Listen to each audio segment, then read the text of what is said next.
Good evening, one and all. The School of Ancient Wisdom is happy to welcome all of you to yet another learning session. In this evening, we thank you for your participation and welcome all of you in the ongoing webinar series. As always, we would like to begin with our school prayer.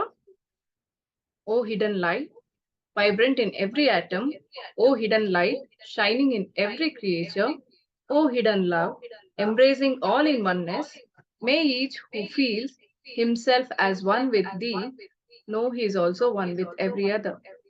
Thank you. Today we have with us Veeraraghavacharya ji, who learned Sanatana Dharma directly through Paramparik Acharya through the traditional system of Kalakshepa. He has participated in Vakarta Sadhas conducted by prominent Shri Vaishnava Acharyas on Vedanta. He also holds a degree in Nyaya philosophy. Shri Veera Raghavacharya, we thank you very much for your valuable time and truly appreciate it. We now hand over this forum to Shri Acharya ji to engage us for the next 1 hour and request him to share his knowledge and insights with us. Thank you.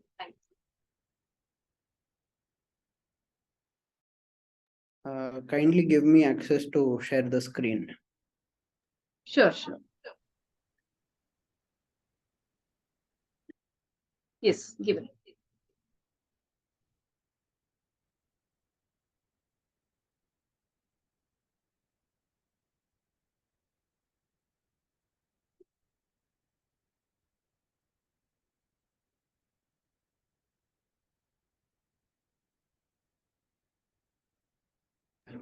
Is the screen visible? Yes.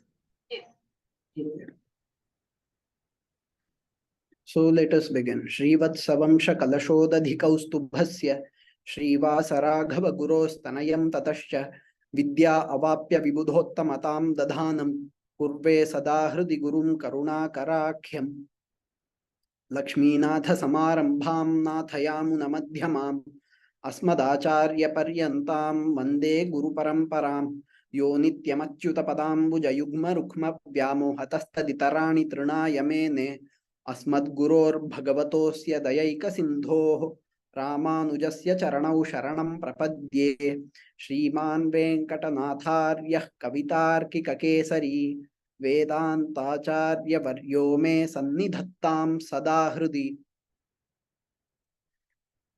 Very quick recap. We saw the purpose of birth of the Alvars, that they wanted to spread authentic bhakti. What is bhakti? Sneha purva manudhyanam.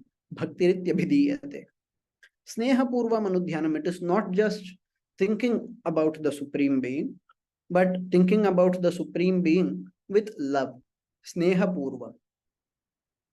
We saw about the first three Alvars. Poigai Alvar, who was also called Sarvo Yogi, Bhuta Alvar, who was called Bhuta Yogi, and Pei Alvar, who was called Mahadahvaya. When they helped each other selflessly on a very rainy day, one Alvar was there who could lie down. He helped the second one to get shelter, but he could no longer lie down. He did not mind it. Both of them sat. The third one came. They did not mind staying in a standing up posture. They were fine with letting the third person to get shelter. And that selflessness, when they showed to each other, when they showed the love and kindness towards other bhaktas that way, they got darshan of Bhagavan. This is what we saw. Today, we will see about Tirumalizai Alvar, the fourth Alvar. He is called Bhaktisara. He was born near a Jagannatha temple in Tirumalizai. And he is an incarnation of Sudarshana Chakra of Bhagavan. The Sudarshana Chakra in early Kali Yuga requested Bhagavan to give permission to go and spread bhakti in the form of a human. and thus he came as Tirumalizai Alvar. Naturally, like the previous Alvars, he also lived a very saintly life. He visited different temples and he sang praises of Bhagavan in temples. Almost 2 dozen temples are praised by him. He has composed 216 verses of Divya Prabandham. The previous Alvars we saw 100, 100, 100. Here we see 216, which are divided into two different works. One work is called Tiruchanda Vrittam. Tiru is the Dravidian word for Shri. Chanda refers to the Sanskrit word Chandas. Vrittam is also a purely Sanskrit word. It has been composed in a poetic meter. Chandas means poetic meter. It has been composed in a poetic form, that too in a divinely poetic form. It is not just the meaning that is conveyed, but also the way in which the words are structured that makes the Chandas to be praised as Shri in the prefix, leading to Tiruchanda Vrittam. Then there are 96 more verses that he composed in what is called Nanmugan Tiruvandadi. A total, these give the total of 216 verses. Now, we need to understand that there are different levels of bhaktas and different levels of yogis. Some people, the asuras, most of them, they pray to Bhagavan. They get boons also. But they don't pray for the well-being of everybody. They don't pray for elevating their own Atma. They pray for materialistic desires. They also get what they want. But that is not long lasting.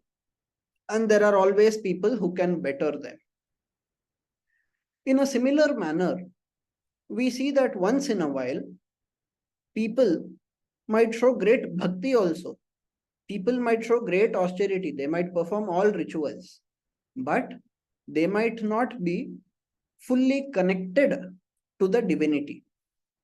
Due to this lack of connection, they would sometimes feel very egoistic about their qualification. They might not really know the truth. They might be blind to the entire world. But thinking about their skills and their scholarliness or their qualifications in terms of rituals performed or positions held, they might get egoistic and end up insulting authentic bhaktas, whether or not they are scholarly. One such incident has happened. Now, this Alvar was a descendant of Parashurama. He was of Bhargava Gotra. He was a Mahayogi. Once there was an Aghori who had not just become an Aghori, but who had done lots of different sadhanas to get the qualification of using several siddhis. So he was traveling. How was he traveling? He was traveling seated on a lion. That lion too was not moving on earth. It was flying in the air. We see once in a while in scriptures that yogis get such kinds of abilities. These might sound very unscientific to the modern thinker, but our scriptures say that these kinds of things are very much possible by the power of yoga. So it was not the power of the lion, but the power of the yogi, Konkana, that was let him to travel that way. But a question could arise. Why should you travel in Akasha Marga? Okay, maybe you are going to meet some deva, maybe you are going to meet some sage, maybe you want to travel very quickly. But you are traveling on a lion. Why? Maybe he found a lion, he thought he could use it. So, having a lion as a vahana or even flying cannot be called as wrong at all. He is a yogi, he is doing it. We hear that there were yogis who could fly by themselves without any vahana also. We see all of that. We see our Devi Devatas using so many vahanas, right? We see some are animals, some are birds. All of those are there. So he was flying with his yogic powers. But as he passed through this Bhargaviya, Bhargaviya means descendant of Bhargava. He is mentioned specifically as Bhargaviya in the Divya Charita, which is taken as the source material for this story. There is a work called Divya Charita, which is a Sanskrit work composed very soon after the time of Bhagavad Ramanuja, which talks about the Alvars, the Acharyas before Bhagavad Ramanuja, and Bhagavad Ramanuja himself. So it is based on this source that we are going through this story. Now, this Bhargaviya was on earth, he was on the land. This yogi Konkana, who was an Aghori, he was flying in the air. But as he passed through the top of Bhargaviya, suddenly his Vahana stopped. He could not move further. He tried moving further, but he could not move further. What was happening? He thought, somebody very great must be here. Only if there is somebody very great, it would become impossible for my power to overcome that person's power. Therefore, somebody great must be here. Let us check out who is there. So he got down from his Vahana. He got down from his Vahana and started looking around. What had really happened? This Bhargaviya was inside a cave. What was he doing? He was sewing his torn clothes, old clothes, very torn they were. He was stitching it back to form. He was sewing it.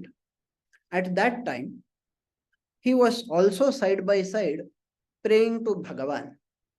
Now, as we have said before, no matter what we do, we have to think about Bhagavan in some way or the other.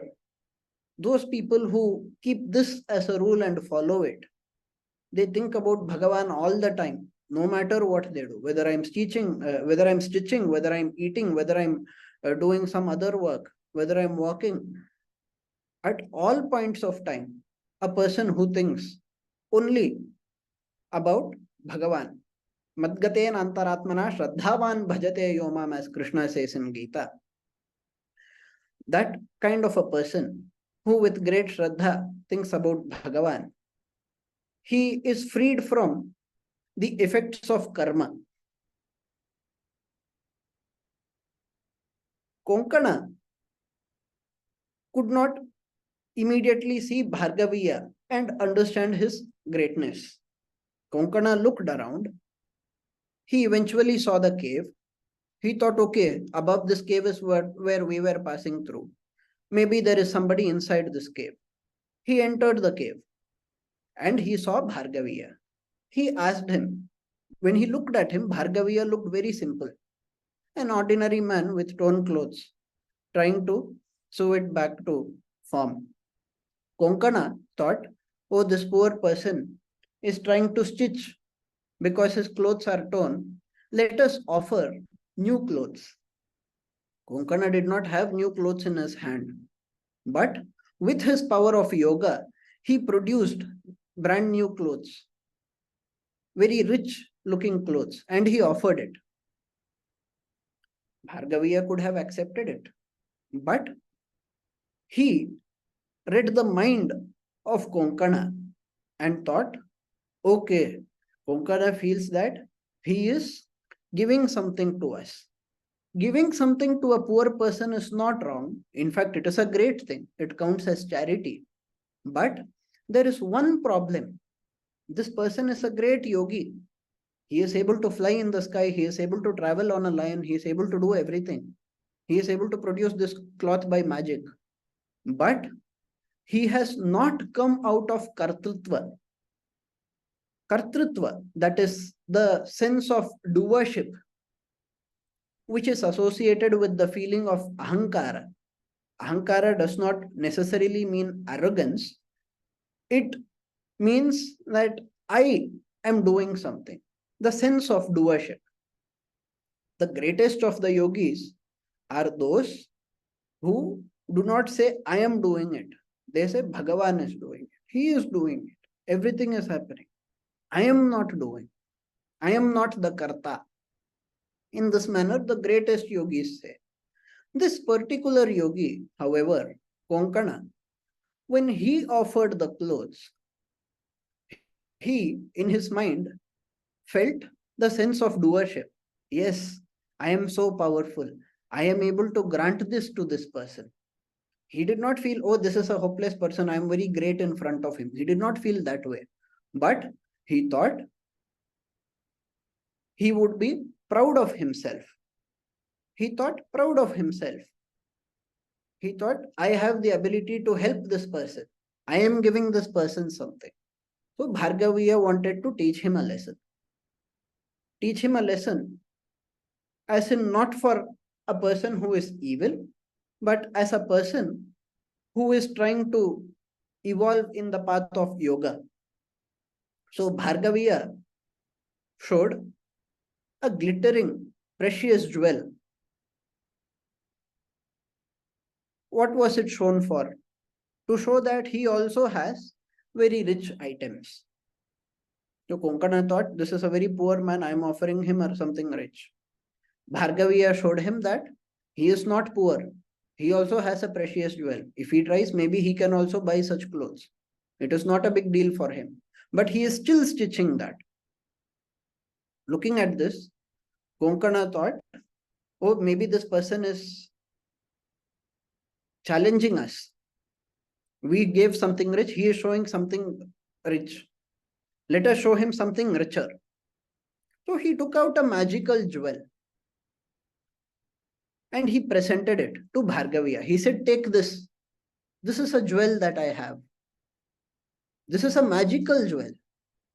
It is not just a precious and glittering jewel, but it is magical. What can it do? If you use this jewel, you can convert iron into gold 1 crore times. It has such a great power.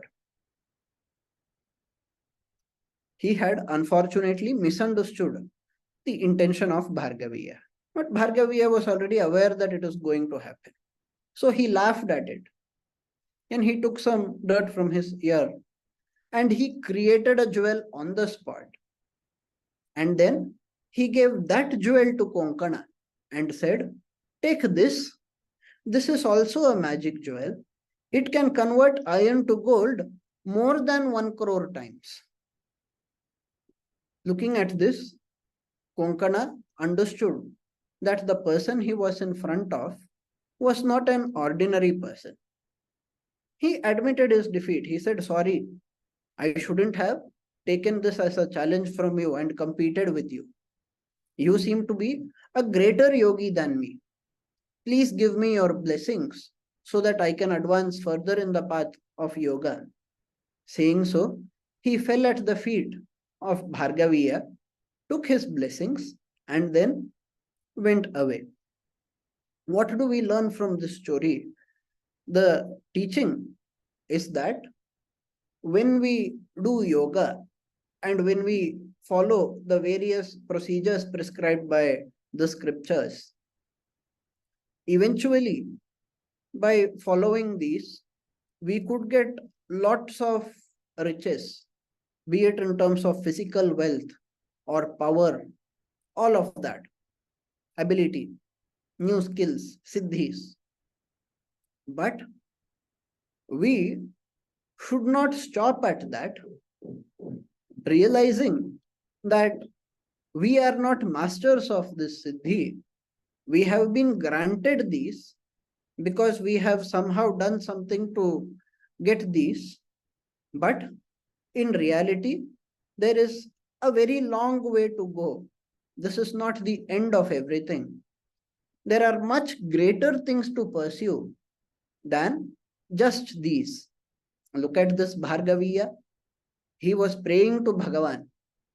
He has the ability to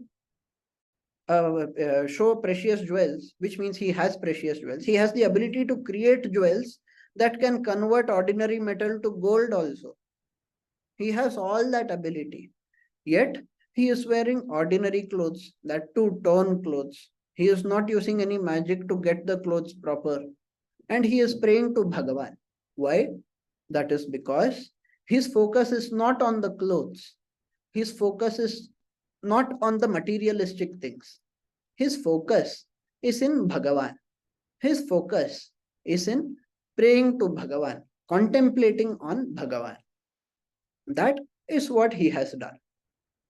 This is the lesson that we need to learn from this particular story. Konkana learned it. Therefore, he took the blessings and he went forward. Now, eventually, Saro Yogi, Bhuta Yogi, and Mahadahvaya Yogi, the first three Alvars, Poigai Alvar, Bhutat Alvar, and Pei Alvar. These three we saw in the previous class that they met each other once. Now, this is some other day. On this day, Saro Yogi was somewhere, Bhuta Yogi and Mahadahvaya Yogi were elsewhere.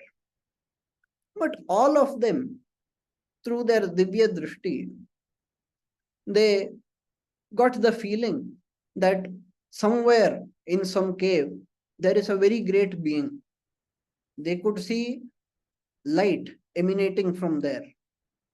They could see something shining, and they realized that some great person is there, some great yogi is there. Let us travel towards it. The latter two yogis were still traveling when Poigai Alvar managed to arrive first. When he arrived, Bhargaviya looked at him. He immediately understood the identity of Poigai Alvar also. So he said, "Oh, you are that lotus born yogi who has come to me. Very great, very nice." He paid due respects to him. These two fell at the feet of each other, paid due respects, asked each other whether everything is fine, whether they need anything, whether there is any way by which they could do seva to the other. In this manner, they spoke to each other. Why? Because both of them realized that the other person is a very great devotee and a very great yogi. So the other two Alvars were still traveling towards this place. They eventually reached a city called Mayura. And there, at a place called Kairavatirtha, which is a holy place, they sat under a tree and entered the state of Samadhi. Samadhi here is to be understood as a state of continuous contemplation of Bhagavan. It is not the very final Samadhi that people talk about, like Jiva Samadhi. They say a person is meditating and they build something over them and so on. This is a slightly different kind. The word has multiple meanings. In the meantime, Bhargaviya, he thought, I have to do something for this Saro Yogi. He is a great person. He is a very great bhakta. What can I do for him? He prayed to Vishnu. He said, "O Vishnu, who has been blessing us from 108 divine places, please appear in the exact same form in which you are seen in each of these 108 places. There are 108 holy places. In each of them, Vishnu comes in a slightly different form. This Bhargaviya is praying to Vishnu and requesting him to appear in those 108 different forms, so that these 108 different forms can be seen and prayed to and experienced by Poigayalvar.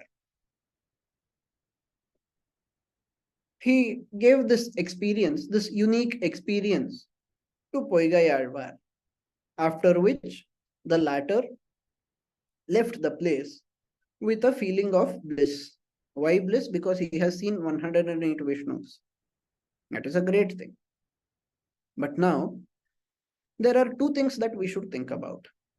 One is the Divya Desha word itself. Second is the experience of seeing Bhagavan in all of these holy places that the Alvar has got. So let us look at both of them. Like we did a few classes back, we are trying to present a story first and also side by side look at some concepts that appear frequently in Vishishtadvaitha literature.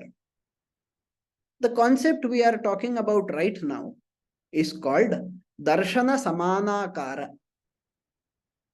Darshana Samana. It has three components: Darshana, sight; Samana, similar; Akara, form. Darshana Samanakara means you see something or someone who is not really there, but you get the experience as though that item or that person is really there in front of you. It is visualizing without actually seeing.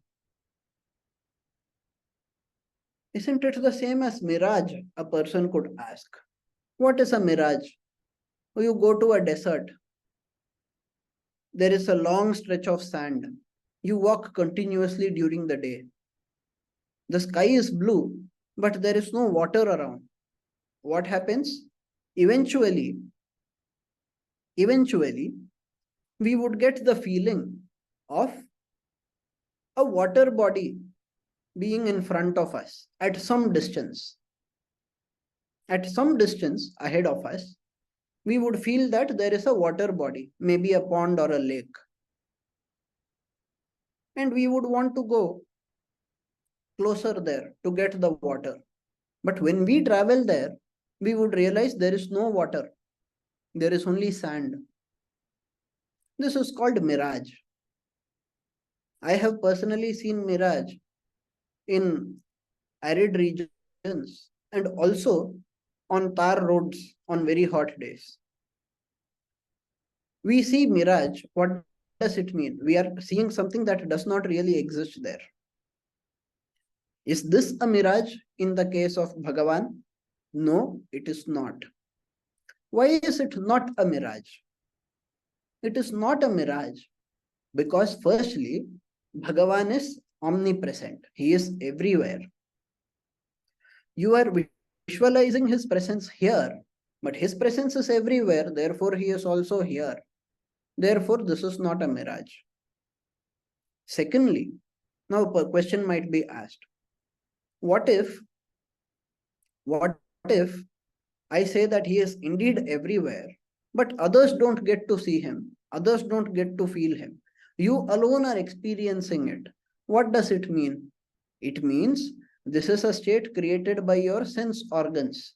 This means you are hallucinating. You are hallucinating. And hallucination is never praised. Correct? Hallucination is supposed to be avidya. It is a result of ignorance, not a willing ignorance, but an unwilling, an automatic, maybe a subconscious kind of ignorance, that your sense organs start playing games with you and make you see things that are not really there. So people could call it hallucination. Is it hallucination? No. There is a slight difference there also. So what is the difference? The people are indeed visualizing, but when visualizing, they are doing it intentionally. Darshana Samana Kara is a state that is intentionally arrived at. For a bhakta, this state is possible. This bhakta has entered the state. Oh, but what if the bhakta hallucinates about Bhagavan and behaves like a mad person? What is the difference between that mad person and, let us say, an Alvar who is visualizing Bhagavan in different forms? What is the difference? The difference, or rather, first let us look at the similarity. The similarity is that both would be experiencing something that is not physically in front of them. Although Bhagavan is there, the form of Bhagavan that is being visualized by the Alvar, that form, is there any physical material with that form in front of him when there is Darshana Samana Akara? No. It is not there. Okay. But what if the person is realizing that it is Darshana Samana Akara and not an actual physical meeting? Then the person is no longer ignorant. The person willingly enters the state, experiences Bhagavan, comes out of that state due to some reason. Usually it is disturbance. When people keep contemplating on Bhagavan, they will not want to stop it. But their past karmas will end up disturbing them some way or the other. When they get disturbed, they will feel very sad that they have lost the touch with Bhagavan. But they do know that whatever they are right now, with no Bhagavan being visible, is a reality. So they are not bound by hallucination. On the contrary, it is out of extreme bhakti, extreme devotion, that they intentionally try to visualize Bhagavan. So this happens to a lot of people. And of course, there are cases, like even in the case of the Alvars, even in the case of these Alvars, in the case of Poigai Alvar, Bhutat Alvar, and Pei Alvar also, there is the case where Bhagavan really comes. When they felt the light, it was not Darshana Samana Kara, it was actual Darshana. When the three of them took shelter and they felt the presence of a fourth person, it was not Darshana Samana Kara, but Darshana itself. Bhagavan was really there. In that way, Bhagavan is really blessing this Alvar. Any great feeling that you have, the feeling of bliss that you have, it is given only by Bhagavan. We might think that somebody else is giving in some other way, but if we get to the root of everything, we would understand that he alone is the pradayaka of every kind of ananda, because Bhagavan himself is paripurna ananda. He is infinitely blissful. So is this concept clear of Darshana Samana Akara? If it is clear, please let me know. We will move on. If it is not clear, please let me know. If you have any question, we will answer right away.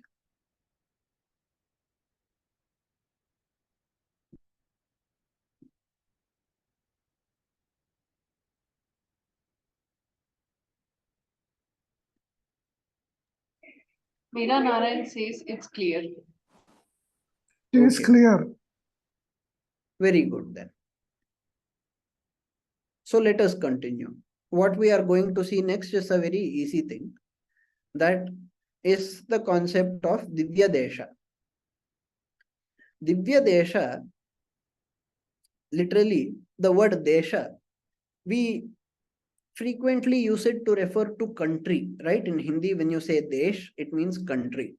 But in Sanskrit, when the word Desha is used, it means place.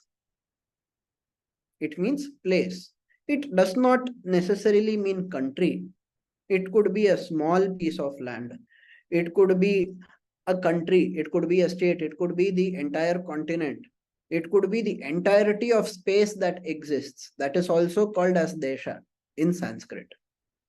Divya means divine. Divya Desha means divine place, a divine abode of Bhagavan, a divine temple of Bhagavan. If we just look at the meaning of this word based on grammar, we wouldn't get the exact meaning that we are trying to convey. Why? Because it is a technical term. Divya Desha, in our context, that is in the context of Bhagavad Ramanuja's school of thought, it pertains to a list of specific holy places, mostly in South India, where Bhagavan Vishnu has performed various leelas. Now, anything and everything that Vishnu performs is called leela. Ramanuja says, Akhila Bhuvana Janmasthema Bhangadi Leela. Akhila Bhuvana, of the entirety of the universe. Janma, Sthema, Bhanga, creation, preservation, destruction, Adi, maybe like giving boons to people, giving blessings to people, giving darshana to alvars. All of those are leelas of Bhagavan. Lokavattu leela kaivalyam, says Vedavyasa. So everything is leela for Bhagavan. But there are specific places, specific holy places. Out of many holy places where Bhagavan Vishnu has performed leelas. 108 such places are there. Out of these 108 places, 105 are in India itself. 105 are in India itself. One is in Nepal. It is the Shaligrama Kshetra, Muktinath. One is Kshira Sagara. In Tamil, we call it Tiruppar Kadal. It is the ocean of milk, which, if you see the TV serials that show Vishnu, usually they show him in Kshira Sagara. So there will be an ocean of milk. There will be Adi Shesha in the form of a coiled bed. On that, Bhagavan Vishnu will be lying down and Lakshmi would be sitting near him. This is how they frequently show it. That place is Kshira Sagara. And then one is Vaikuntha itself. What is Vaikuntha? Vaikunthe tu pare loke shriyasardham jagatpati. Vaikuntha is paraloka. Para means supreme. Loka means abode. Or loka means target. Lokyate anena iti loka. So, Vaikuntha is the supreme abode where Bhagavan Vishnu resides. It is the supreme target for people who pray to Vishnu. So 108 holy places are there, out of which 106 are in the earth. 106 are on the earth. Ksheerasagara and Vaikuntha, we cannot have darshan of that when we are on earth. Maybe we could have darshana samanakara anubhava, but we cannot have actual darshana itself because they are not situated on earth. Out of the 106, 105 are in India, one is in Nepal. The different alvars sang the glories of Bhagavan in these temples.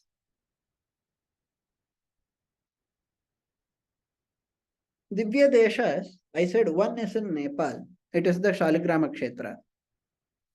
In India, most of them, I said they are in South India. In South India also, most of them are in Tamil Nadu. There are 84 Divya Deshas in Tamil Nadu itself. 84 of them. Among these 84 also, the most notable ones are Kanchi and Srirangam. Tamil Nadu has 84 such places. Kerala has 11 such temples. The most popular one is Tiruvananthapuram. Among these 11, it is the most popular because Tiruvananthapuram is also the name of the capital of Kerala. Kerala's capital is Tiruvananthapuram. Why is this city called Tiruvananthapuram? Tiru means Shri. Correct? Tiru means Shri. Ananta is a name that is sometimes used for Bhagavan and sometimes used for Adisesha. Tiruvananthapuram is named after Tiru Ananta Padmanabha Swami. This Ananta Padmanabha Swami, yes, exactly, because Ananta Padmanabha lies there, Govindji says. So, Vishnu is in the form of Ananta Padmanabha in Kerala. That is what gave the name to the city as well. In Andhra, there are two temples. One is Ahobila, which is famous for its Narasimha temple. And the second is Sri Venkata, which is none other than Tirupati itself. Tirupati means Shripati.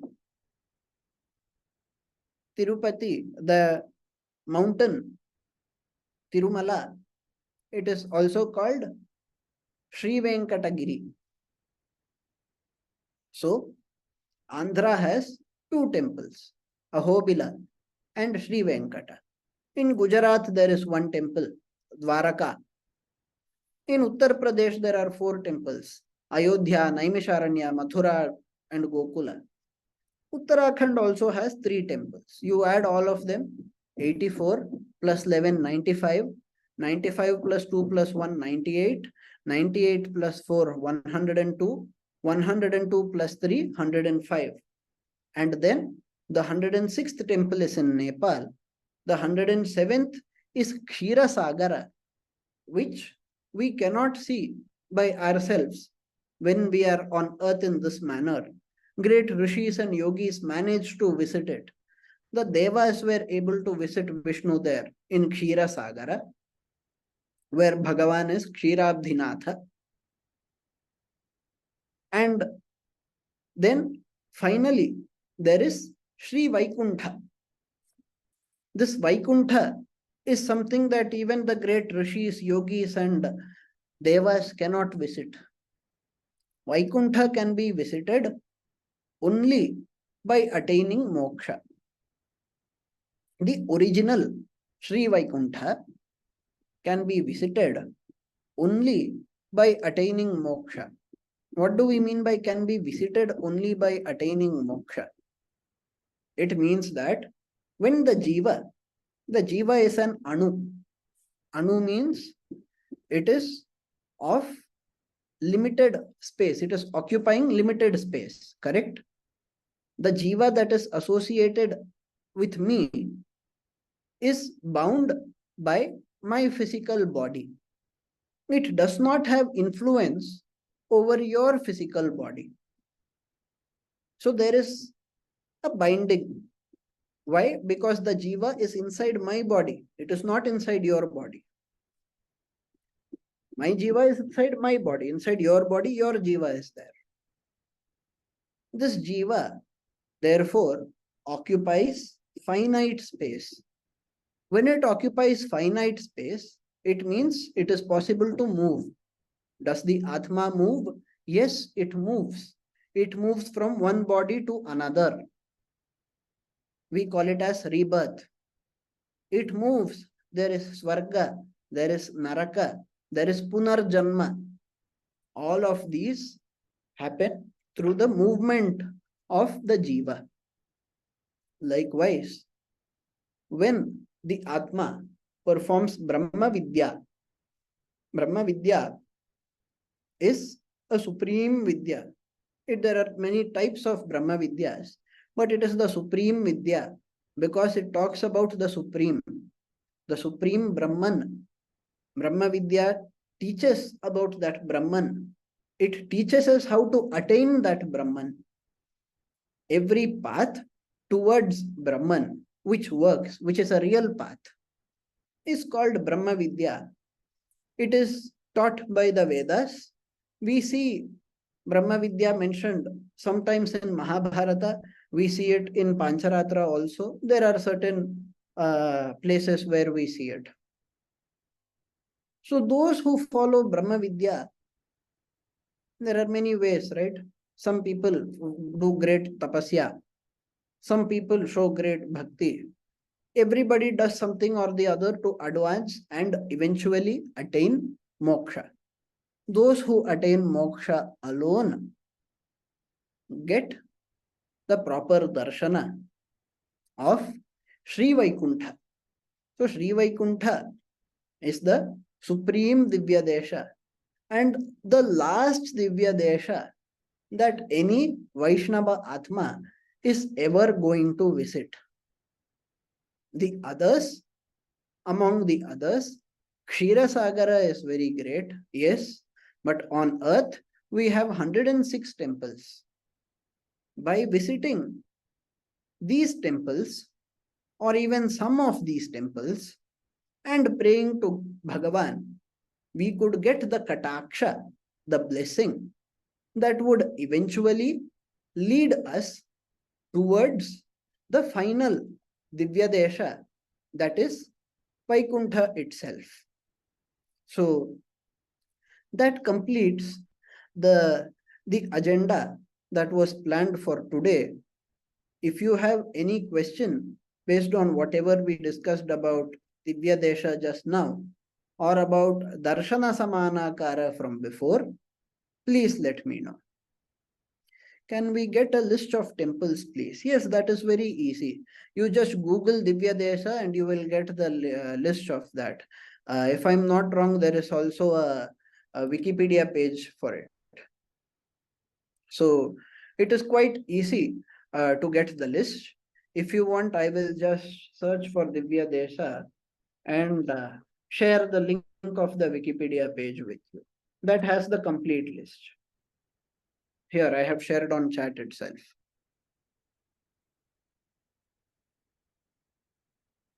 It has the complete list. This page is actually good. It has the complete list. It is showing the classification into 6 regions. Let me share the screen again so that you could also see. Here. It is talking about 6 regions. That is the traditional way the Tamil Sri Vaishnavas have divided it based on the lands which were occupied by the Soras, Pandyas, Cheras, Pallavas, Vadanadu, meaning the north region, which we saw Uttar Pradesh, Uttarakhand, Nepal, and so on. And finally, Vinnulaga Divya Desha, that is those Divya Deshas that are not on this earth. Ulagam means earth. Vin Ulagam means that region which is in the skies. So the Divya Deshas that are in the skies, that is Kshira Sagara and Shri Vaikuntha, they are Vinulaga Divya Deshas. So in this manner, they have been classified. And the complete list is also here. The name, location, photo, presiding deity, as in the name of Bhagavan Vishnu. Ranganatha Swami is Vishnu. Ranganayaki is Lakshmi. Likewise, Kamalavalli is Lakshmi. Alagiya Manavala Perumal is Vishnu. These are the names by which they are called. Purushottama is Vishnu. Purushottama Nayaki is Lakshmi. In Sanskrit, the word is Nayika. In Tamil, the word becomes Nayaki. And a short description is also given about each of the temple. This is a very nice page. You could definitely go through it. Any other question?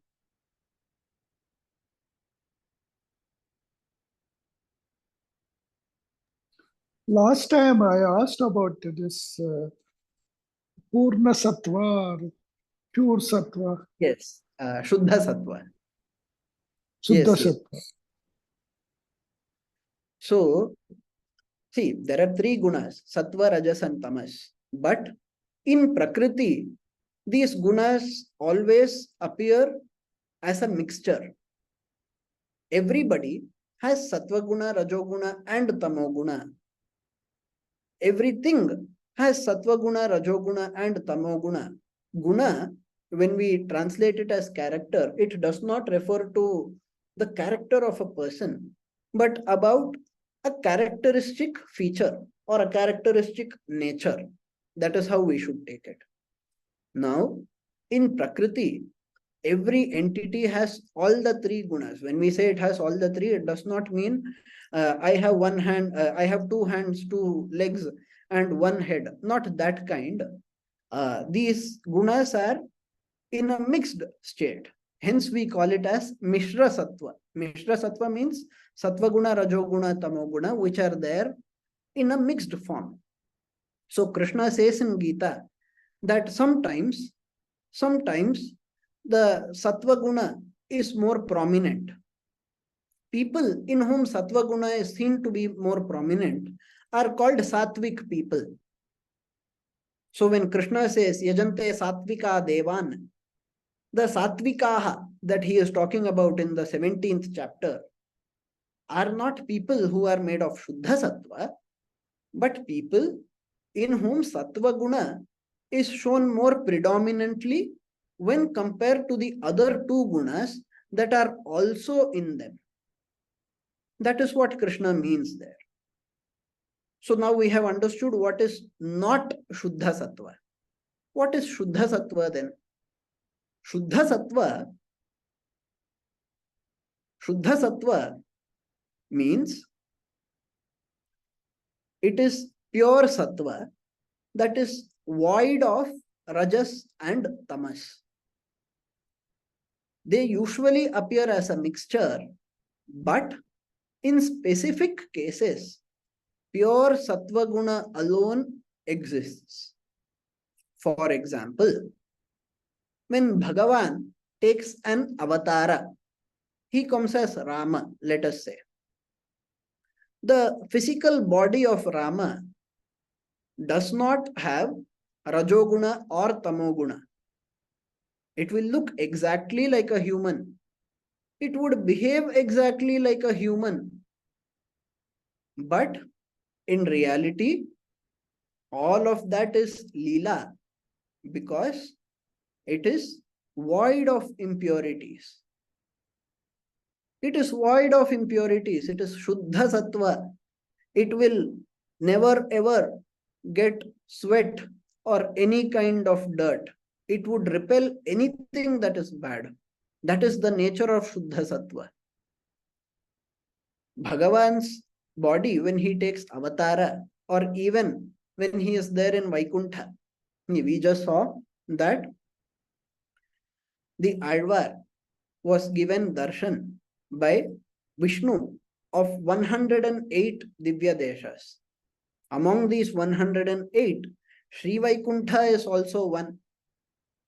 Shri Vaikuntha is the supreme abode. There also, there is a primary form that is taken by Bhagavan. We have to say primary form, it is very important. Bhagavan is not bound by form. Paramatma is never bound by any form. Paramatma can take any form it pleases, but is not bound by any form. However, every form that is taken by Paramatma, be it in Vaikuntha or be it in this Prakrita Loka, is of Shuddha Sattva nature. This Shuddha Sattva nature, we see it in these bodies. We see it in the physical bodies of those who have attained moksha and taken a new body after shedding their older Sukshma Sharira in Viraja. They would go and attain fresh bodies in Vaikuntha. There, the fresh bodies would also be of Shuddha Sattva nature. So the Muktas, the Nitya Muktas, Bhagavan, all of them have Shuddha Sattva bodies. In terms of the Chetanas, that is the Atman also, Atma by itself, by nature, Atma is very pure. Correct? Rajoguna and Tamoguna are associated with Papa Karma. Therefore, once we get out of the cycle of karma and once we attain moksha, the Atma would also not have any Rajoguna or Tamoguna. The nature of the Atma would also be Shuddha Sattva Maya only. Does this answer your question, sir? Yes, that means, we have to keep striving, but it is not easy to attain Suddha Sattva. Yes. Till all the karmas are worked out. Correct. We literally achieve the state of Shuddha Sattva when we attain moksha. Both are one and the same. Attaining moksha, the time when we attain moksha and the time when we attain Shuddha Sattva Swarupa are one and the same. Clear. Thank you so much. We have another question in the chat box. Yes. So the Bhargava in the story, yes, it refers to the Alvar only. It refers to Bhakti Sara Alvar only. We said we are going to see about him. We said he is a descendant of Parashurama. Parashurama himself is a descendant of Bhrigu. Hence he is called Bhargava. Those who came in that line by Bhargava Gotra are called Bhargaviyas. It is an aniyar pratyaya used in Sanskrit. Like how we say Bharatiya, there is Bhargaviya. Why is these alvars are named Pei Alvar, Bhudat Alvar, which it denotes, in Tamil Pei and Bhudam? In modern Tamil, a lot of words that are used are sometimes used in a different way from which they were used in the olden days. In Sanskrit, when you say, so even in Hindi, when I say bhoot, it means ghost. But in Sanskrit literature, when you see bhuta, you will see a lot of things. You will see pancha bhuta. What is this pancha bhuta? Are they 5 ghosts? No, right? They are 5 elements. When we translate pancha bhuta to English, we will say 5 elements. But if I say panch bhut in Hindi, we will take the meaning as 5 ghosts. In this manner, the meanings are sometimes changing. There is an original literary meaning, and then there are meanings that come due to popular usages. So, by popular usage, for example, in Tamil, there is a word called natram. Natram. In colloquial Tamil, they say natam. What does it mean? It means foul smell. But in pure Tamil, natram only means smell. It does not mean foul smell. It means smell. It could be a good smell, or it could be a bad smell. It could be a Yeah, we can fragrance. say Durnatram. Correct. Yes, Durnatram. exactly. So the word Same way, Durnatram. Peyalvar means something else. Okay. So Peyalvar does not mean that he is a ghost or anything. Although the word Pey is popularly used by us to refer to ghost. Of course, when he is praying to Bhagavan, he might be still and he might be appearing as though he is no longer alive and things like that. But that will not make him into a ghost. So Peyalvar does not mean ghost. Please don't take that meaning. Thank you for this clarity.